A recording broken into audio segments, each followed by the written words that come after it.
ஒரு முக்கியமான விஷயத்தை பற்றி இப்போ நான் உங்ககிட்ட ஷேர் பண்ண போகிறேன்.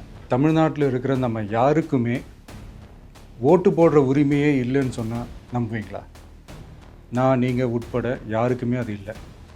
இந்த எஸ்ஐஆர் மேலே சில டவுட்ஸ் இருக்குது. இதில் மெயினாக பாதிக்கப்பட போகிறது உழைக்கிற மக்கள், ஏழைகள், வேலைக்கு போகிற பெண்கள். இவங்களுக்கு யார் கரெக்டான அந்த பதில் சொல்ல போகிறோம்?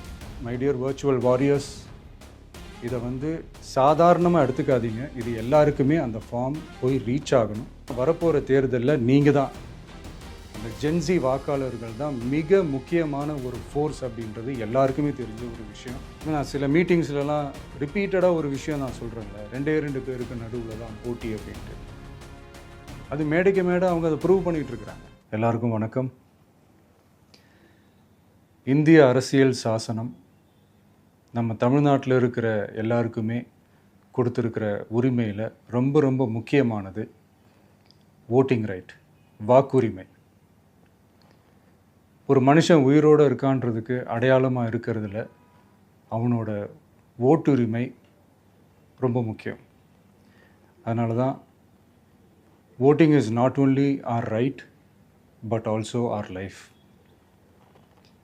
ஒரு முக்கியமான விஷயத்தை பற்றி இப்போ நான் உங்ககிட்ட ஷேர் பண்ண போகிறேன்.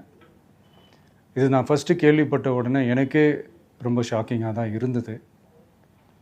இப்போ நான் பேசிகிட்ருக்கிற இந்த நேரத்தில் தமிழ்நாட்டில் இருக்கிற நம்ம யாருக்குமே ஓட்டு போடுற உரிமையே இல்லைன்னு சொன்னால் நம்புவீங்களா? நீங்கள் உட்பட யாருக்குமே அது இல்லை. நான் பயமுறுத்துறேன்னு நினைக்காதீங்க, அதுதான் நிஜமும் கூட. கொஞ்சம் ஏமாந்தால் நம்மளை மாதிரியே இன்னும் லட்சக்கணக்கான பேருக்கும் இதே நிலைமை தான். ஓட்டு போடுற அந்த உரிமையே இல்லாத மாதிரி ஒரு நிலைமை வந்தாலும் வரலாம்.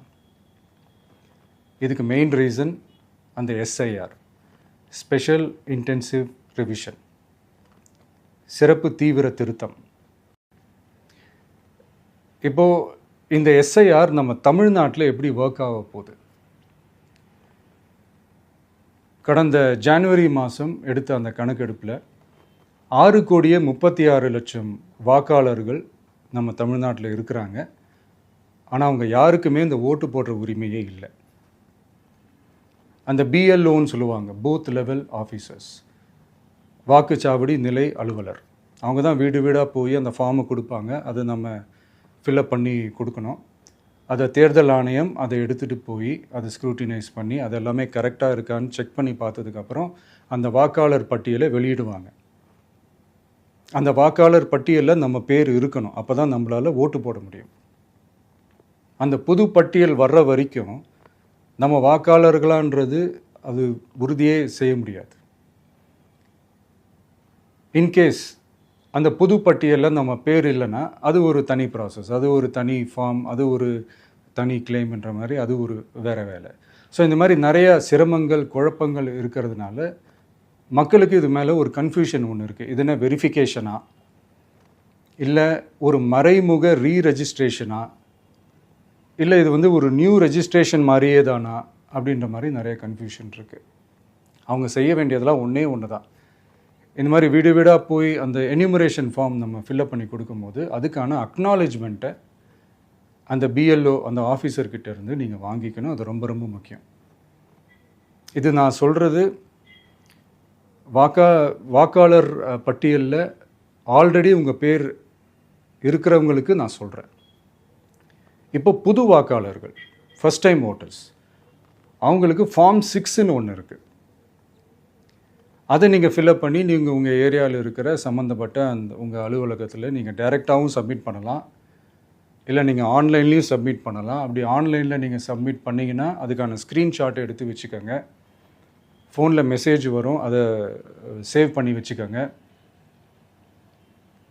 அப்ராடில் இருக்கிறவங்க கூட அந்த எஸ்ஐஆர் ஃபார்மை டவுன்லோட் பண்ணி நீங்கள் அதை ஃபில்அப் பண்ணி சப்மிட் பண்ணலாம். அதுக்கான அக்னாலேஜ்மெண்ட்டை வாங்கி வச்சுக்கோங்க. ரொம்ப முக்கியமாக உங்களோட பிஎல்ஓ அந்த ஆஃபீஸர் யாருன்னு தெரிஞ்சு வச்சுக்கோங்க. இந்த தேர்தல் ஆணையம் அந்த வெப்சைட்டில் போனீங்கன்னா அந்த பர்டிகுலர் பிஎல்ஓ ஆஃபீஸரோட ஃபோன் நம்பர் கூட நீங்கள் எடுத்து வச்சுக்கலாம். இன்கேஸ் உங்களை யாரையும் ரீச் பண்ணலை, இல்லை உங்களுக்கு அந்த ஃபார்ம் கிடைக்கல அப்படின்னா நீங்கள் அவரை காண்டாக்ட் பண்ணி அந்த ஃபார்மை வாங்கி நீங்கள் ஃபில்அப் பண்ணி நீங்கள் சப்மிட் பண்ணலாம். ரொம்ப முக்கியமாக அதுக்கான அக்னாலேஜ்மெண்ட்டை வாங்கி வச்சுக்கோங்க. இது எல்லாமே சரியாக செஞ்சாலும் இந்த எஸ்ஐஆர் மேலே சில டவுட்ஸ் இருக்குது. அது என்னென்னா, இந்த 6,36,00,000 வாக்காளர்களுக்கு ஒருத்தர் விடாமல் இந்த ஒரே மாதத்துக்குள்ளே எப்படி எல்லாருக்குமே அந்த ஃபார்ம் போய் ரீச் ஆகும்? ஒன்று. ரெண்டாவது, நீங்கள் வரும்போது வீட்டை பூட்டிட்டு வேலைக்கு போயிட்டு என்ன பண்ணுறது? இப்போ நீங்கள் வருவீங்கன்றதுக்காக வேலையெல்லாம் விட்டுட்டு வீட்டுக்குள்ளேயே உட்காந்துட்ருக்கணுமா? ஸோ இதில் மெயினாக பாதிக்கப்பட போகிறது உழைக்கிற மக்கள், ஏழைகள், வேலைக்கு போகிற பெண்கள். இவங்களுக்கு யார் கரெக்டான அந்த பதில் சொல்ல போகிறது? ஒரு நியாயமான எஸ்ஐஆர்னால் என்ன நடக்கணும்? இப்போது இறந்து போனவங்கள மார்க் பண்ணி அதுலேருந்து டிலீட் பண்ணணும். இப்போ போலி வாக்காளர்கள் இருந்தாங்கன்னா அவங்கள மார்க் பண்ணி டிலீட் பண்ணணும். இப்போ ஆல்ரெடி ஓட்டு இருக்கிறவங்களுக்கு எதுக்கு இந்த ரெஜிஸ்ட்ரேஷன் என்ற பேரில் இவ்வளவு குழப்பங்கள் அப்படின்றதான் இங்கே கேள்வி. இப்போ புதுசாக வர வாக்காளர்களையோ இல்லை ஓட்டு இல்லாதவங்களையோ சேர்த்தா பத்தாதா? இப்போ ரீசெண்டாக நடந்த இப்போ எலெக்ஷன் 2021, 24 எப்படி எல்லாருமே ஓட்டு போட்டோம்?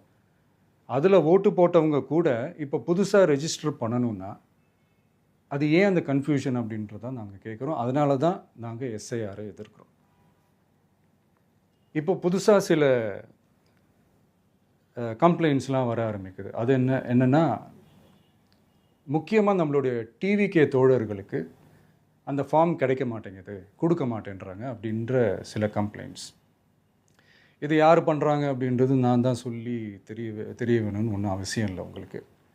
இப்போ இருக்கிற ஆட்சியாளர்கள், அவங்களுக்கு கைப்பாவையாக இருக்கக்கூடிய சில பேர் இதை செய்ய ஸ்டார்ட் பண்ணியிருக்கிறாங்க. அதனால் மை டியர் வர்ச்சுவல் வாரியர்ஸ், இதை சாதாரணமாக எடுத்துக்காதீங்க. இது எல்லாருக்குமே அந்த ஃபார்ம் போய் ரீச் ஆகணும். இதில் ரொம்ப உறுதியாக இருங்க. அதையும் மீறி உங்களுக்கு அந்த ஃபார்ம் கிடைக்கலன்னா இருக்கவே இருக்கும் ஆன்லைன்.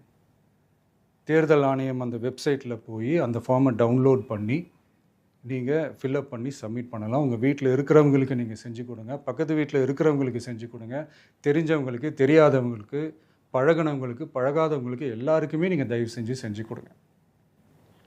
அண்ட் ரொம்ப முக்கியமாக நம்ம ஜென்சி கிட்ஸ், நம்ம ஃபஸ்ட் டைம் ஓட்டர்ஸ், நம்ம புது வாக்காளர்கள், நம்ம நண்பா நண்பிகள், அவங்க ரொம்ப கேர்ஃபுல்லாக இருக்கணும். நான் ஆல்ரெடி சொன்ன மாதிரி உங்களுக்கான ஃபார்ம், அந்த ஃபார்ம் நம்பர் 6, அதை கரெக்டான டீட்டெயில்ஸோட, கரெக்டான உங்கள் டாக்குமெண்ட்ஸை வச்சு அதை சப்மிட் பண்ணுங்கள். ஏன்னா வரப்போகிற தேர்தலில் நீங்கள் தான், அந்த ஜென்சி வாக்காளர்கள் தான் மிக முக்கியமான ஒரு ஃபோர்ஸ் அப்படின்றது எல்லாருக்குமே தெரிஞ்ச ஒரு விஷயம். அதனால் உங்களை டிஸ்டர்ப் பண்ணுறதுக்கு, உங்கள் பேரை அதில் இன்க்ளூட் பண்ணாமல் செய்கிறதுக்கு என்னென்ன வேலைகள் செய்யணுமோ, என்னென்ன தில்லுமுள்ளு வேலைகள் செய்யணுமோ எல்லாமே அவங்க செய்வாங்க. இது நமக்கு எல்லா திசையிலையும் எல்லா பிரச்சனைகள் கொடுத்துட்டு தானே இருக்கிறாங்க. அது டிஃபால்ட்டாக நடந்துட்டு தான் இருக்கும். அது ஒன்றும் பண்ண முடியாது. ஸோ அந்த மாதிரி ஓட்டு போடுற விஷயத்துலேயும் அவங்க என்ன உத்தரமராக மாறவா போகிறாங்க? இப்போ நான் சில மீட்டிங்ஸ்லலாம் ரிப்பீட்டடாக ஒரு விஷயம் நான் சொல்கிறேன்ல, 2 பேருக்கு நடுவில் தான் போட்டி அப்படின்ட்டு. அது மேடைக்கு மேடை அவங்க அதை ப்ரூவ் பண்ணிகிட்டு இருக்கிறாங்க. அதனால் தோழர்களே, வரப்போகிற தேர்தலில் நம்ம யாருன்னு காட்டணும், நம்ம பலம் என்னன்னு காட்டணும்.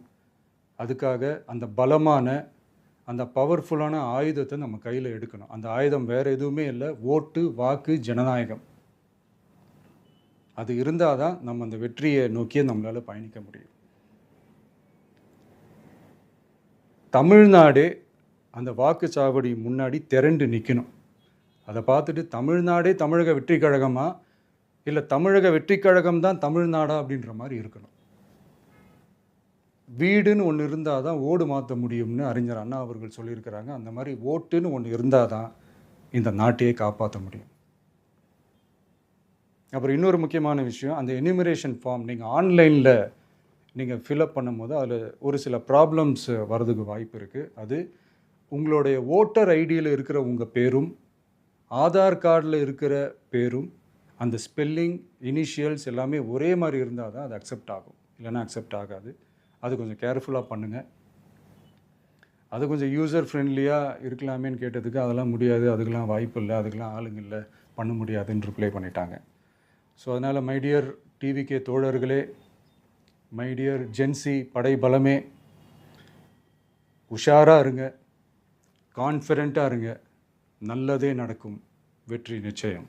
மீண்டும் சந்திக்கும் வரை நன்றி, வணக்கம்.